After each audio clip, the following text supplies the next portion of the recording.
کہ تیرے باپ نے تجھے کچھ بھی دہیج میں نہیں دیا۔ یا امیر المومنین، میرا باپ بہت غریب تھا، جس کے پاس دینے کے لیے کچھ بھی نہیں تھا۔ شادی سے پہلے تو یہ کہا کرتا تھا کہ مجھے کچھ بھی نہیں چاہیے، مجھے دہیج میں کچھ بھی نہیں لینا ہے، مگر آج جب یہ مجھے بیاہ کر لے آیا ہے تو یہ مجھے تانے دینے لگا ہے۔ یہ کہتا ہے کہ تیرے باپ نے تو مجھے کچھ بھی نہیں دیا، یہ چارپائی میری ہے، یہ بستر میرا ہے، یہ گھر بھی میرا ہے، یہاں پر سب کچھ میرا ہے، تیرا ہے ہی کیا یہاں پر؟ یا حضرت علی، اس طرح سے یہ شخص مجھے تانے دیتا ہے، غیر لوگوں کے سامنے مجھے بے عزت کرتا ہے۔ اس نے آج تک کبھی بھی میرے ساتھ میں پیار سے کوئی بات نہیں کی ہے۔ آخر میں بھی تو ایک انسان ہوں، ہر عورت کی یہ خواہش ہوتی ہے کہ اس کا شوہر اس سے پیار سے باتیں کرے، اس سے محبت سے باتیں کرے، پیار بانٹے اور اچھے اخلاق کو بانٹے۔ لیکن یا حضرت علی، میں نے اس کے اندر آج تک نہ تو پیار دیکھا ہے اور نہ ہی کبھی محبت دیکھی ہے، اور نہ ہی اس میں کبھی اچھا اخلاق دیکھا ہے۔ میرا یہ شوہر جب بھی باہر جاتا ہے تو باہر والوں کے سامنے متقی پرہیزگار بن کر دکھاتا ہے، لوگ اس کو دیکھ کر کہتے ہیں کہ یہ تو کوئی اللہ کا ولی آ گیا ہے، لیکن پھر یہ جیسے ہی گھر میں آتا ہے تو فرعون بن جاتا ہے۔ اس نے تو میری زندگی جہنم بنا دی ہے۔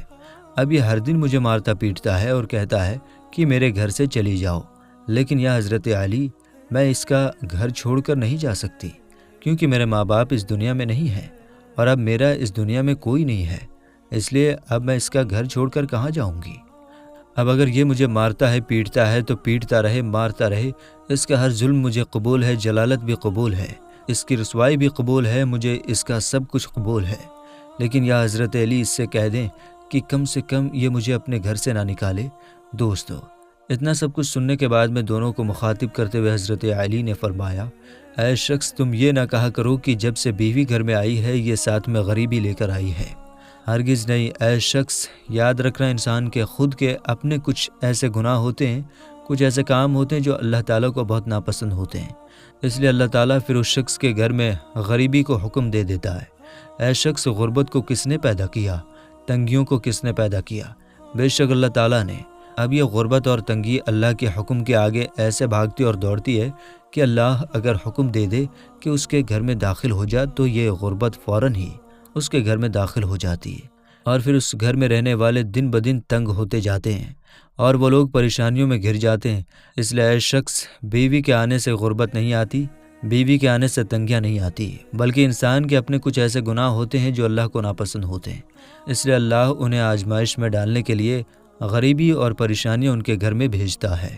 اس کے بعد حضرت علی رضی اللہ تعالی عنہ نے فرمایا، اے شخص، یاد رکھنا، میاں بیوی کے 3 کام ایسے ہیں جو گھر میں غریبی لاتے ہیں، اس لیے اگر تم اپنے گھر سے غریبی دور کرنا چاہتے ہو تو ان 3 کاموں سے احتیاط کرو، بھول کر بھی ان 3 کاموں کو کرنے کی کوشش مت کرنا۔ اتنا سنتے ہی دونوں میاں بیوی پوچھنے لگے کہ یا حضرت علی، وہ 3 کام کون سے ہیں جن سے گھر میں غریبی آتی ہے؟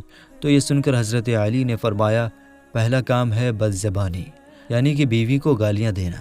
یاد رکھنا، جو شخص اپنی بیوی کو گالیاں دیتا ہے تو اس سے بڑا عذاب گھر میں اور کیا ہو سکتا ہے، کیونکہ گالیاں دینا نیکیوں اور برکت کو اس طرح سے کھا جاتا ہے کہ جس طرح سے آگ لکڑیوں کو کھا جاتی ہے۔ اور اے شخص، میاں بیوی کا دوسرا کام ہے ہر وقت، ہر گھڑی، ہر لمحہ ایک دوسرے سے تلخ لہجہ یعنی کڑوا لہجہ اپنانا۔ یہ عمل بھی گھر میں غریبی کا سبب بنتا ہے۔